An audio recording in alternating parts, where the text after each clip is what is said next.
কাদের সিদ্দিকী বনাম শেখ হাসিনা দেশের মাটিতে থেকে একমাত্র যিনি কাদেরিয়া বাহিনী নামে বিশাল এক মুক্তিবাহিনী গড়ে তুলেছিলেন, বৃহত্তর টাঙ্গাইল জেলা, বৃহত্তর ময়মনসিংহ জেলা এবং বৃহত্তর পাবনা জেলার অধিকাংশ অঞ্চল তিনি নিজের দখলে ও নিয়ন্ত্রণে রেখে সৃষ্টি করেছিলেন স্বাধীন বাংলাদেশের মুক্ত অঞ্চল। দেশ ত্যাগ করে ভারতে না গিয়ে বৃহত্তর টাঙ্গাইল, ময়মনসিংহ, পাবনা ইত্যাদি অঞ্চল জুড়ে গড়ে তোলা হয়েছিল স্বাধীন বাংলাদেশ। এই স্বাধীন বাংলাদেশের হানাদার মুক্ত অঞ্চলে পাকিস্তানি হানাদার বাহিনী কখনোই ঢুকতে পারেনি। পাকিস্তানি খান সেনারা কখনোই মুক্তাঞ্চলে প্রবেশের চেষ্টা করেছে, তখনই প্রচণ্ড মার খেয়ে ফেরত এসেছে। এই মুক্তাঞ্চলে মুক্তিবাহিনীর পাশাপাশি গড়ে তোলা হয়েছিল স্বাধীন বাংলাদেশের বেসামরিক প্রশাসন। এখানে যুদ্ধের সাথে চলত রাজস্ব, খাজনা, ট্যাক্স আদায়, নিয়োগ দেওয়া হতো রাজকর্মচারী, চৌকিদার, দফাদার, তফসিলদার, এসডিও ও কর্মকর্তাদের। গড়ে তোলা হয়েছিল বিচার বিভাগ, সাংস্কৃতিক বিভাগ।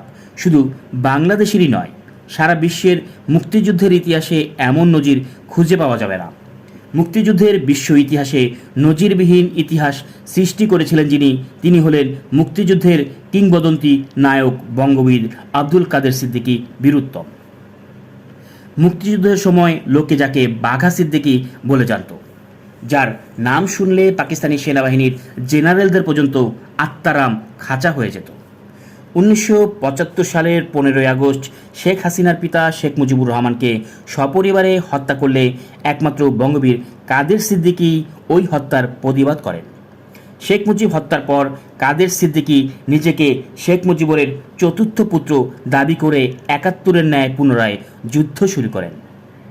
এই যুদ্ধ ছিল কাদের সিদ্দিকীর জীবনে এবং বাংলাদেশের রাজনৈতিক ইতিহাসে সবচাইতে বড় রাজনৈতিক ভুল। এই যুদ্ধে কাদের সিদ্দিকীর সঙ্গে জনগণের অংশগ্রহণ তো দূরের কথা, সামান্যতম সমর্থনও ছিল না। 1975-এর 15ই আগস্ট শেখ মুজিব হত্যাকাণ্ডকে জনগণ সমর্থন করেছিল কি না, যদিও এটা গবেষণার বিষয়, তথাপি এটা নিশ্চিত বলা যায় ওই হত্যাকাণ্ড জনগণ নীরবে গ্রহণ করেছিল। সেজন্যই শেখ মুজিব হত্যার প্রতিবাদে কাদের সিদ্দিকীর দ্বিতীয়বার যুদ্ধ জনগণ প্রত্যাখ্যান করেছে। শেখ মুজিব হত্যার প্রতিবাদ যুদ্ধে জনগণ সামিল তো হয়নি, বরং যে 1003 যোদ্ধা কাদের সিদ্দিকীর সাথে যুদ্ধে অংশ নিয়েছিল, জনগণ তাদের বাংলাদেশ সরকার ও সেনাবাহিনীর কাছে ধরিয়ে দিতে চেয়েছিল। ওই যুদ্ধ দাঁড়িয়েছিল শেখ মুজিব হত্যা পরবর্তীত বাংলাদেশ সরকার এবং বাংলাদেশের আপামর জনগণের বিরুদ্ধে। ফলে 71-এর মহান মুক্তিযুদ্ধে বঙ্গবীর কাদের সিদ্দিকী বিজয়ী হলেও 75-এর শেখ মুজিব হত্যার প্রতিবাদ যুদ্ধে বঙ্গবীর কাদের সিদ্দিকী এবং তার বাহিনী শোচনীয়ভাবে পরাজয় বরণ করে। যুদ্ধে পরাজিত হয়ে কাদের সিদ্দিকী নির্বাসনে ভারতে চলে গেলে শেখ মুজিব কন্যা শেখ হাসিনা তাকে ধর্মের ভাই ডাকেন। সেই থেকেই তাদের ধর্মের ভাই বোনের সম্পর্ক এতই গভীর ছিল যে কাদের সিদ্দিকী মাংস খেতেন না, বিধায় শেখ হাসিনা ইলেকট্রিক হিটার এবং মাছ কিনে কাদের সিদ্দিকী যে হোটেলে থাকতেন সেখানে গিয়ে নিজে রান্না করে কাদের সিদ্দিকীকে খাওয়াতেন। শেখ হাসিনা প্রকাশ্যেই বলতেন, একমাত্র কাদের সিদ্দিকী ছাড়া পৃথিবীতে তার আর কেউ নেই, এবং কাদের সিদ্দিকী তার পিতা শেখ মুজিবের একমাত্র উত্তরসূরি। শেখ হাসিনা বলতেন, সারা জীবন কাদের সিদ্দিকীর ঝি চাকরানির কাজ করেও কাদের সিদ্দিকীর ঋণ তিনি শোধ করতে পারবেন না। 1981 সালের 17ই মে শেখ হাসিনা ভারত থেকে বাংলাদেশে ফিরে আসার প্রাক্কালে কলকাতা দমদম বিমানবন্দরে বলেন, দেশে ফিরে তার একমাত্র কাজ হবে বঙ্গবন্ধুর উত্তরসূরি তার ধর্মের ভাই কাদের সিদ্দিকী ও তার লোকজনকে দেশে ফিরিয়ে আনার ব্যবস্থা করা। কিন্তু দেশে ফিরে এসে শেখ হাসিনা তার ধর্মের ভাই শেখ মুজিবের উত্তরসূরি কাদের সিদ্দিকীকে ফিরিয়ে আনার কার্যকর কোনো ব্যবস্থা না নিলে বঙ্গবীর কাদের সিদ্দিকীর সহধর্মিণী নাসরিন সিদ্দিকী বঙ্গবীর কাদের সিদ্দিকী বীরুত্তম স্বদেশ প্রত্যাবর্তন সংগ্রাম পরিষদ নামে একটি নতুন সংগঠন করে অত্যন্ত যোগ্যতা ও দক্ষতার সাথে বাংলাদেশের আনাচে কানাচে ঝটিকা সফর করে কাদের সিদ্দিকীকে দেশে ফিরিয়ে আনার পক্ষে ব্যাপক জনমত সৃষ্টি করলে শেখ হাসিনা এটাকে ভালো দৃষ্টিতে না দেখে চ্যালেঞ্জ হিসেবে মনে করেন এবং নাসরিন সিদ্দিকীও ওই সংগঠনকে কটু দৃষ্টিতে দেখতে থাকেন। শেখ হাসিনা প্রকাশ্যে কিছু না বললেও ভেতরে ভেতরে তার সংগঠন আওয়ামী লীগকে কাদের সিদ্দিকীর ওই সংগঠনের সাথে সম্পর্ক না রাখার এবং বিরোধিতা করার নির্দেশ দেন। 1990 সালে তীব্র গণ আন্দোলনে সামরিক স্বৈরাচার জেনারেল হুসেইন মোহাম্মদ এরশাদের পতন হলে 16 ডিসেম্বর মহান বিজয় দিবসে শেখ মুজিবের চতুর্থ পুত্রের দাবিদার শেখ হাসিনার ধর্মের ভাই বঙ্গবন্ধু কাদের সিদ্দিকী বাংলাদেশে ফিরে আসার চূড়ান্ত সিদ্ধান্ত ও প্রস্তুতি নেন এবং যথারীতি শেখ হাসিনার সাথে টেলিফোনে কাদের সিদ্দিকী তার স্বদেশ প্রত্যাবর্তনের বিষয়ে আলোচনা করলে শেখ হাসিনা সরকার সরাসরি কাদের সিদ্দিকীর স্বদেশ প্রত্যাবর্তনের বিরোধিতা করেন। এরপরও কাদের সিদ্দিকী স্বদেশ প্রত্যাবর্তনে ধীর থাকলে শেখ হাসিনা তার দল আওয়ামী লীগকে কাদের সিদ্দিকীর স্বদেশ প্রত্যাবর্তন কর্মসূচি ভণ্ডুল করার নির্দেশ দেন। 16 ডিসেম্বর মহান বিজয় দিবসে বঙ্গবীর কাদের সিদ্দিকী স্বদেশ প্রত্যাবর্তন করলে জিয়া আন্তর্জাতিক বিমানবন্দরে লক্ষ লক্ষ মানুষ তাকে সংবর্ধনা দিলেও শেখ হাসিনা সহ আওয়ামী লীগের কোনো নেতাকর্মী ওই সংবর্ধনায় যোগদান করেননি এবং এখান থেকেই শেখ মুজিবের চতুর্থ পুত্রের দাবিদার শেখ হাসিনার ধর্মের ভাই কাদের সিদ্দিকীর সাথে শেখ হাসিনার প্রকাশ্য বিরোধ শুরু হয়। এরপর থেকে শেখ হাসিনা তার ধর্মের ভাই কাদের সিদ্দিকীকে এক মুহূর্ত সহ্য করতে পারতেন না। শেখ হাসিনা প্রকাশ্যই বলতেন, আমি আছি বলেই কাদের সিদ্দিকী আছে, আমি না থাকলে কাদের সিদ্দিকীও থাকবে না। কাদের সিদ্দিকীর অবস্থা হবে ভারতের প্রয়াত প্রধানমন্ত্রী ইন্দিরা গান্ধীর পুত্র সঞ্জয় গান্ধীর স্ত্রী মেনকা গান্ধীর মতো। যতক্ষণ ইন্দিরা গান্ধী ছিল মেনকা গান্ধীও ততক্ষণ ছিল। এই ইন্দিরা গান্ধীও নাই আর মেনকা গান্ধীও নাই। আমি না থাকলে কাদের সিদ্দিকীর অবস্থাও ওই একই হবে, কোনো খবর থাকবে না। আর কাদের সিদ্দিকীও মাশাল্লাহ কখনোই শেখ হাসিনাকে নেত্রী বলে মানলেন না, স্বীকার করলেন না।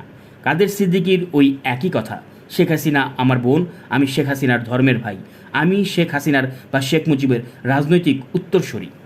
নানাবিধ কারণে, বিশেষত কৌশলগত কারণেই শেখ হাসিনা কাদের সিদ্দিকীকে আওয়ামী লীগে রাখেন, আওয়ামী লীগের এমপি বানান। কাদের সিদ্দিকীও একই কারণে আওয়ামী লীগে থাকেন, আওয়ামী লীগের এমপি হন। শেখ হাসিনার ভাবনা হলো আওয়ামী লীগে কাদের সিদ্দিকী থেকে বের করে দিলে আওয়ামী লীগের কিছু ক্ষতি হতে পারে। তাছাড়া কাদের সিদ্দিকীও প্রকাশ্যে সরাসরি উঠে পড়ে তার শেখ হাসিনার নেতৃত্বের বিরোধিতায় লিপ্ত হয়ে পড়বে। তার চেয়ে নিজের পৈতৃক দল আওয়ামী লীগে রেখেই কাদের সিদ্দিকীকে পরিচয় দিতে হবে। কাদের সিদ্দিকীকে পরিচয় দেওয়ার লক্ষ্য নিয়েই শেখ হাসিনা কাদের সিদ্দিকীকে আওয়ামী লীগে রেখেছেন। কাদের সিদ্দিকীও আপাতত নীরবে আওয়ামী লীগে অবস্থান করার কৌশলগত অবস্থান নিয়েছে। প্রধানমন্ত্রী শেখ হাসিনা হেয় করা ও রাজনৈতিক প্রতিহিংসা চরিতার্থ করার জন্য কাদের সিদ্দিকীর বাড়িতে পুলিশ পাঠানোর পরিকল্পনা করলে মোটরসাইকেল আরোহী এর বিরোধিতা করে বলেন, সামান্যতম কৃতজ্ঞতাবোধ থাকলে আপনি এটা করতে পারেন না। ভুলে যাবেন না, আপনার পিতামাতা ভাইদের মেরে যখন সিঁড়িতে লাশ ফেলে রেখেছিল তখন সারা পৃথিবীতে একমাত্র কাদের সিদ্দিকী ছাড়া অন্য আর কেউ এর প্রতিবাদ করেনি। আর আজ আপনি প্রধানমন্ত্রী হয়ে তার বাড়িতে পুলিশ পাঠালে তা হবে চরম অকৃতজ্ঞতার কাজ। আপনি এত বড় অকৃতজ্ঞের কাজ করতে পারেন না। প্রধানমন্ত্রী শেখ হাসিনা বললেন, ওর কাদের সিদ্দিকীর ভাইরা সন্ত্রাসী, ওর ভাইদের ধরার জন্য ওর বাড়িতে পুলিশ যাবে। মোটরসাইকেল আরোহী বলল, কাদের সিদ্দিকীর ভাই মুরাদ সিদ্দিকী ও আজাদ সিদ্দিকী সন্ত্রাসী হোক আর যাই হোক, তারা আপনার আমলে কোনো সন্ত্রাস করেনি, কোনো অপরাধ করেনি। অত্যন্ত দুর্দিনে যখন আপনার পিতামাতা নিহত হয়েছিলেন, কাদের সিদ্দিকী, লতিফ সিদ্দিকী দেশের বাইরে নির্বাসনে ছিলেন। শেখ মুজিব এবং আওয়ামী লীগের নাম নেওয়ার কোনো লোক ছিল না। তখন নিদারুণ বৈরী পরিবেশে মুরাদ সিদ্দিকী ও আজাদ সিদ্দিকী এই দুই ভাই টাঙ্গাইলের মাটিতে শেখ মুজিব ও আওয়ামী লীগের নাম নেওয়ার জন্য যুবকদের সংগঠিত করতে করতে এবং শেখ মুজিব ও আওয়ামী লীগ বিরোধী প্রশাসনের সাথে সংঘর্ষে লিপ্ত হতে হতে এক পর্যায়ে সন্ত্রাসীদের খাতায় নাম চলে যায় এবং বহু মামলা তাদের বিরুদ্ধে হয়। যেহেতু প্রশাসন দুর্নীতিপরায়ণ, তাই কঠোর ব্যবস্থা না নিয়ে প্রশাসন এদের সাথে ভাগাভাগিতে চলে যায়। তাছাড়া আজাদ মুরাদ এখন আর কোনো ধরনের অপরাধের সাথে যুক্ত নয়। এসব কোনো কিছুই আপনার অজানা নয়, আপনি সবই ভালোভাবেই জানেন। আপনার শাসন আমলে ওরা কোনো ধরনের বেআইনি কাজের সাথে জড়িত থাকলে গ্রেপ্তার করে জেলে পাঠিয়ে দেওয়ার কঠোর হুঁশিয়ারি দিয়ে তাদের সতর্ক করে দেন। প্রধানমন্ত্রী বললেন, না, কাদের সিদ্দিকীর বাড়িতেই পুলিশ পাঠিয়ে ওদের ধরতে হবে। মোটরসাইকেল আরোহী বলল, শুধুমাত্র হেয় করার জন্য যদি কাদের সিদ্দিকীর বাড়িতে পুলিশ পাঠান তাহলে পৃথিবীতে কৃতজ্ঞতা বলে কিছু থাকবে না। রাষ্ট্রীয় কাজে তুমি বাধা দিতে পারো না। ক্রুদ্ধ স্বরে এই কথা বলে প্রধানমন্ত্রী শেখ হাসিনা বেডরুমে চলে গেলেন এবং ঠিকই কাদের সিদ্দিকীর বাড়িতে পুলিশ পাঠালেন।